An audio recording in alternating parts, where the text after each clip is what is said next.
We have hundreds of insane sounds to unpack, and I can't wait to take you along for the ride. But two quick things, stick with me through this. First off, I am traveling around a lot right now, so I'm in Austin, I'm in an Airbnb, and that's why we are in a kitchen, but it's like a party. Second thing, can you please feed the algorithm gods, because, you know, that's what they need in order to make this stuff go out. So if you enjoy the content, just, you know, that would really mean a lot to interact with it and make the gods love me. Thank you. Let's do it. All right, thanks for indulging my need for validation. Let's get started. Was the knight in shining armor in your movie? All right, so let's go ahead and get started because there's so much to dive into, and I want to make these as quick as possible. The first thing, we have some nice wind sound, which isn't, you know, something too hard to find, I think. But then he takes the wind sample and he starts to bend it up in pitch, which is great. There's so much cool stuff going on with taking a Foley, like a natural sounding sample, and then mangling a little bit to give that pop edge, and I love that. Of course, this sounds like a vocal chop with something like Pan Man going on. It has, you know, a nice tempo rhythm to it, so imagining something like Sound Toys Pan Man is probably being used, and then could be using any kind of vocal chop, or it could be doing it manually to create that, along with some formant shifting to put it together. And that brings us to our verse. Was the knight in shining armor in your movie? Now, he uses this effect a lot. He has that mangled, low octave, formant shifted vocal, and he's done a lot of and really enriching the mid-range and the presence and cutting a lot of booming low end, so it's really tight and kind of crispy and almost like a delicious pizza to me. That's what I think of when I think of that. Was the knight in shining armor in your movie? Would put your lips on mine and love the aftertaste now. And what's really interesting is now the weird kind of tempo subdivision of the intro. It doesn't quite, it feels a little off kilter the way the I comes in, but then now when we get the context of the rhythm here, Put your lips on mine. now we understand those are all upbeats in the rhythm. So that actually is the upbeats, not the downbeats, like at least my ear interpreted that in the beginning. So I love when an artist takes a backbeat and flips our expectation of what that backbeat is with something from the intro. And oh, that's how it's actually supposed to be placed. These little things that I appreciate. Put your lips on mine and love the aftertaste now. I'm a ghost, I call your name, you look right through me. We have a lot to talk about. You're the reason I'm alone and masturbate. Hey! Okay, so let's break this down. Let's start with the drums. Stylistically, I love that he's doing, again, a lot of upbeats on the drums. He's not hitting the 4-beat with the snare, which is kind of the typical thing to do if you don't hit it on the 2. Well, he hits it on the 2, excuse me.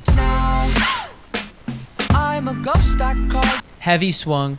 He hits the 2 with the big swoop, so big reverse snare clap hybrid sound into that downbeat. I'm a ghost. And then we have this blossomed version of the snare hit on the 2, and then we have this tight version of the snare on the offbeat. So big. I'm a ghost. Those 2 hits between the backbeats are really tight and dry, which is really cool. We also have the tambourine and a couple other percussive things happening in here, as well as this sneaky little "How!" Just accentuating again. Nothing is quite normal or like just the sound with Jon Bellion, and I love that about his work. Everything is kind of stanky, groovy. The timing is really loose, and there's some incredible time play he does in this track. I'm a ghost. And it almost sounds like he took a sample and cut it up. And here's the giveaway, because I don't think most people hear this when they listen to the track. Listen to this little snare hit right here. You can hear this cut, this visit, and you can even see the cut right here. That's not a natural decay shape. And what I'm guessing happened is there's some sample or loop that he chopped up. And with the way that the loop was cut, he had to then make a compromise and kind of tighten the drums, or he did it as a stylistic thing to kind of add to the janky groove of it. But either way, I mean, it's pretty freaking dope. We have a really kind of nice, smooth sub bass here. This isn't really prominent or trappy or too electronic. It's very subtle, but just full and round coming in to this down. I'm a ghost that called And then we have that your same name, really you look right through me. subtle 808 going, that You're the woo. reason I'm alone That and same panning. masturbate. Hey! Now, at the ending of this verse 2, we start to bring in another thing here. We have this kind of distorted drone sound coming up here. Alone and masturbate. Hey! Alone and masturbate. Hey! I've been trying. And then it tails away into the next section. So instead of it being like a nice dry, just shroop, he kind of... Which is something I've done a lot. Not gonna lie, I've done it quite a lot. It's beautiful and wonderful. Alone and masturbate. Hey! So you're probably taking a drone sound, making sure that it swells up, printing that out, and then putting it into a reverb so at the end it kind of swashes away really nicely. Hey! I've been trying to fix my pride, but that shit's broken. Okay, four main things that we need to discuss about this B verse here. First off, or I guess we call it a pre-chorus. The eye panning and the vocal panning overall. So one of my favorite moves, and you probably see me talk about this in a lot of tracks, especially people who are like OG, like Seven Rings viewers, which would be great to know if you remember that video, that time, and when I thought I was going to be popping every day. You'll remember how I discussed using vocal panning as an incredible and easy way to create interesting dynamics and earball excitement for a track. Earball excitement, that's a new thing. We're going to use it. Maybe? Is that good? Do we like that? I don't know. Guess I'll know. So we have these nice responses with the eyes panned out, and then he stays center panned, main John. I've been trying to fix my pride, but But then we have these ones panned out, the low octaves that are very angsty on the sides. Now, pay attention to this. The eyes are panned 100%. I've been trying to fix And it my sounds like it could be effects, it could be just panning, could be a combination of the both. Then the are just slightly more inward, and again, could be a combination of things, but it's very intentional. trying to fix my pride, but that They're not as shit's obtuse and broken. not as punching with the way that they're panned out. So we have that going on, which is beautiful. Trying to fix We also have some extra percussion, obviously, right here. that shit's broken. And again, it's funny because it almost sounds off time, and you can use off time sounds. There's a great concept that I like to use when I'm building my drums that not a lot of people consider, and it's this concept of playing with expectation and subverting expectations, or using expected sounds and unexpected sounds. Now you can use this with sound selection, rhythm, or both, and he does it masterfully here. Broken. That shit. Because there's this little cowboy, not cowboy, oh my gosh, this little cowboy going clack, clack, clack, clack, clack, clack, clack. But it's so swung that it almost sounds off time. Now, we also haven't heard that sound before, so its introduction is a really huge moment, especially being in a pause, right? That shit's broken. It's just one percussion sound in a gap, but it's incredibly, incredibly impactful, and I love that. Now, we also have an additional chord change happening right here. So, we have this little... That shit's broken. So now, again, we're going through this verse, and it is starting to build up in our pre-chorus now with additional chord and harmonic movement that we didn't have before. That shit's broken. And also a little different synth, something kind of like a soft saw. That shit's broken. Tucked in. That shit's broken. And I think we're also changing either the shape of the hand arrangement on the organ or additional synth just That throughout shit's here. broken. Sounds like that little saw synth is tucked in there. I can't quite tell if it is or not. Lie, I tried to hide, but now you know it. It's definitely continuing through all that. Yeah, there we go. That I'm at an all-time. Now, let's talk about this drop. This is one of my favorite drops, probably of all time. So, thank you, John, for that. Now, again, when I talk about playing with time, he's great at letting things pull back to then allow the downbeat to hit, because he lags the finish of this line, but then the downbeat still comes in on time, so now it sounds like the beat attacks us. That I'm at an all-time. And he does that again with the way the beat 4 on the snare hits. It sounds behind, so then beat 1 comes in ahead of the beat, and it's more kind of aggressive and jumps out at you.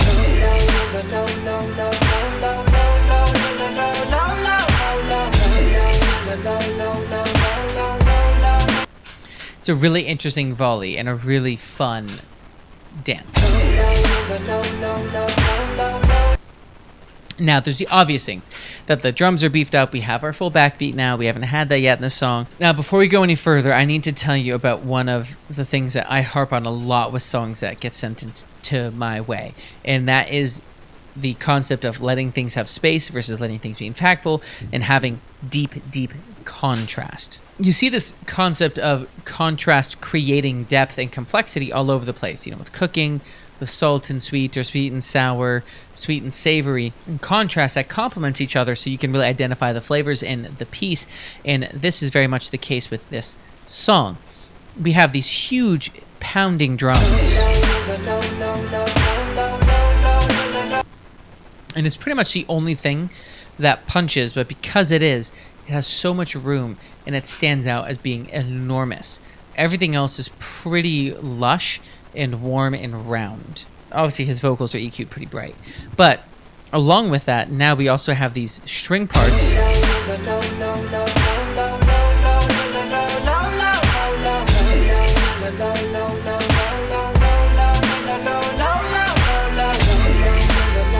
but it's a pretty simple drop to start. It's beat, cello, 808, lows, the sh sound. Oh, it's not a sheet. It is a hua. Hua? Hua. It's a hua. That's what it is. But again, very simple. It's really, again, up to the way that the lows come in and out, the stack. It sounds like we have maybe 4 going on, 2 kind of panned out in this nice direction. And then it builds. The high strings come in, and then we have that upbeat tambourine.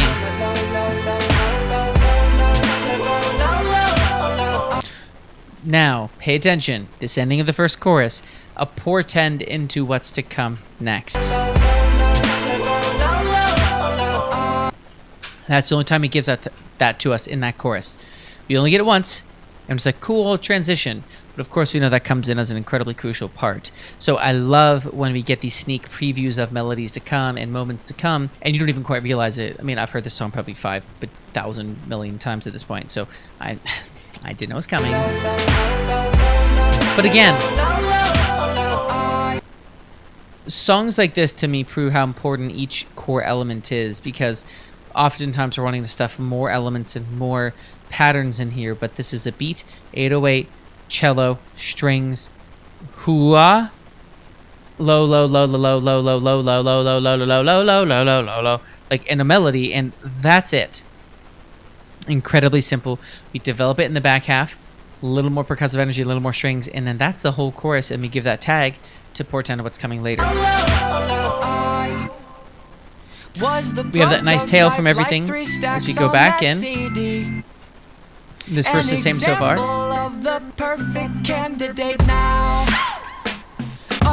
Now, a little tiny difference. I was actually surprised when I analyzed this the first time how similar the two verses are. Because up until this point, they sound almost identical besides lyric and some rhythm changes. But the big first thing that comes in here... Did you catch that? Now, instead of the dry,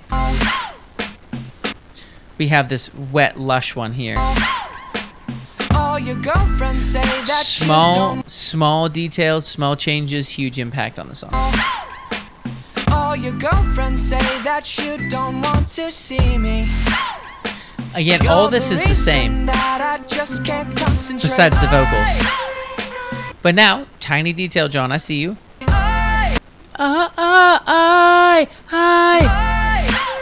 Little harmony just on that I. Again, just gives us a little something. Keep the ears up. I've been trying to fix my pride, but that shit's broken. And then a beautiful descending melody. I've been trying to fix my pride, but that and it doesn't sound like the low octave is in there at all now, unless... My pride, but that shit's broken. And actually, I think it's tucked really in there, but now we have a new harmony for the second pre-chorus. Pretty standard progression of a section. So I also want to show you guys, I think one of the cool things about these analyses and digging into songs like this is the fact that you aren't forced into making every section be an innovation of every way. Like this verse is just a couple of different harmonies, adding an effect, and a full harmony throughout the pre-chorus. Like that's it. There's not a ton. And I want to show you that in confidence to say like, hey, this is something that you can bring into your work as well. So I've been trying to fix my pride, but that shit. He's also, I will say, cleverly not just following the melody. Trying to fix my pride, but that shit's Like there's some interesting broken. dissonance points as that travels That down. shit's broken.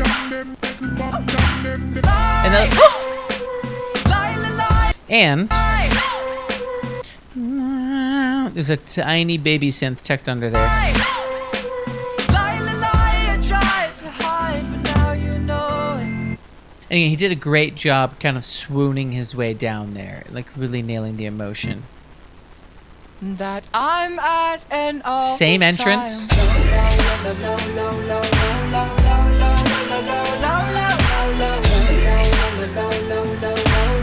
This is all riding in the same spot.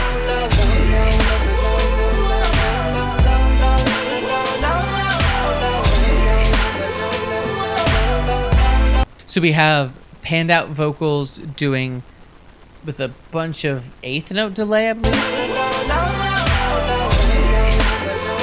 Oh. Yep, with a ton of eighth note delay. Now doing that kind of post melody. Everything else is the same though.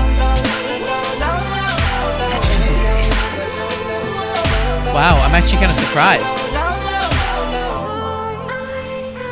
I've been trying to fix my pride, but that shit's broken. So now he's using that formant pitched vocal in a totally different way, which is great. It's actually bringing it. I've been trying to fix my pride, but that shit's broken. Ton of reverb, ton of bouncy delays, and that formant shifted underneath, and we have. But that shit's broken. That shit's broken. Sounds like a pad, an organ that turns into a pad. I've been trying to fix my pride. You can hear the organ on those two hits. I've been trying to fix my pride, but that shit's broken. And then it's fully into the pad. That shit's broken.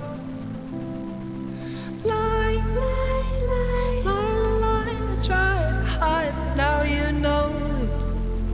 And again, he's done a great job. He's not just using the same takes. He really did focus on the emoting and desperation of being at his all-time low in this moment. And this is the moment for me where I want to remind, I think, anybody, the performance is always going to be king. Always. There's no trickery in the world that's going to outdo a subpar performance or anything in that way. So that's why I'm so just want to highlight. This is why. Try to hide, now you know it. It's uncomfortably vulnerable, and that's the exact point. Now again, we have this pad coming up. I'm at an all-time low.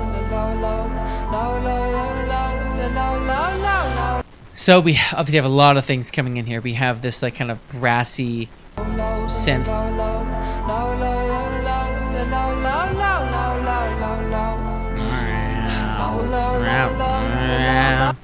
We have that. We obviously have the trumpet. And here's the thing that not a lot of people hear, but this little magic makes a pop song really stand out with the complexity that goes into the layers. There's a tiny thing tucked in. Can you hear it? It's a little like xylophone-esque thing.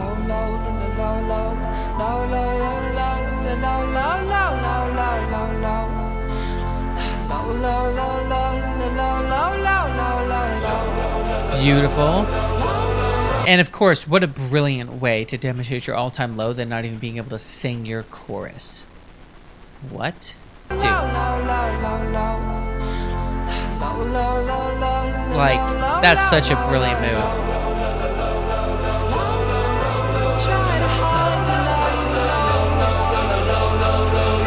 Gang vocal rises up.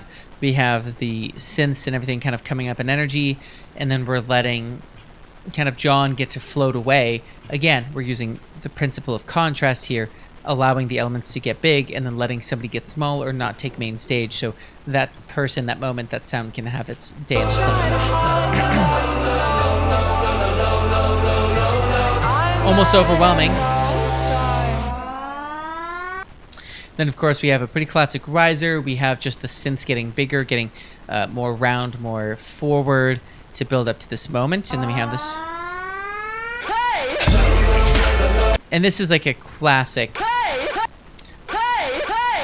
I feel like that's like just a thing I hear now, and I just think of this song now. Anytime somebody makes a proclamative... Anytime somebody proclaims something with that kind of distortion, I'm like, oh yeah, just total belly on move. Now, this time, we are obviously getting the huge gang vocal. We're also getting all the strings up front and the tambourine. So we're essentially starting from chorus, the B chorus, now, with the gang vocal.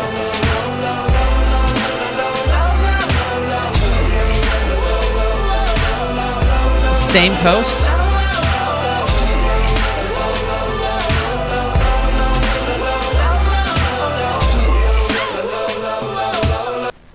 Weirdly simple, right? Right.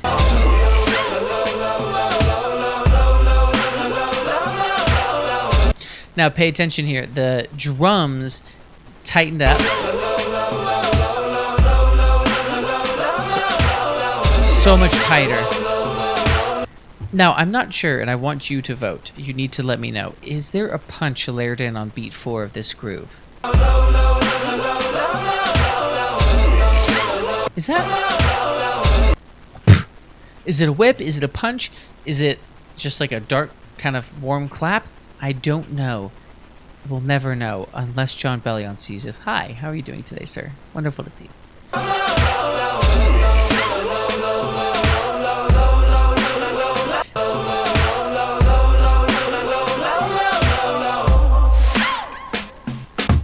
Wow. Now, before we go, I have to say, after analyzing it on this level, I am nearly shocked how simple this song is. But I think that's the beauty of going through this process. And again, if you really enjoyed our time here today, it would just mean so much if you could appease the algorithm gods, make sure that this video gets out to more people, and I'm sure you're going to be subscribed and have turned on the notification bell by now. Thanks for spending your time here today. I understand that time is finite, so the fact you're spending here with me means a ton. If you're interested in getting to know each other more and having more of a relationship, then there's links for that in the description. But otherwise, get out there, work hard, and remember, kindness wins.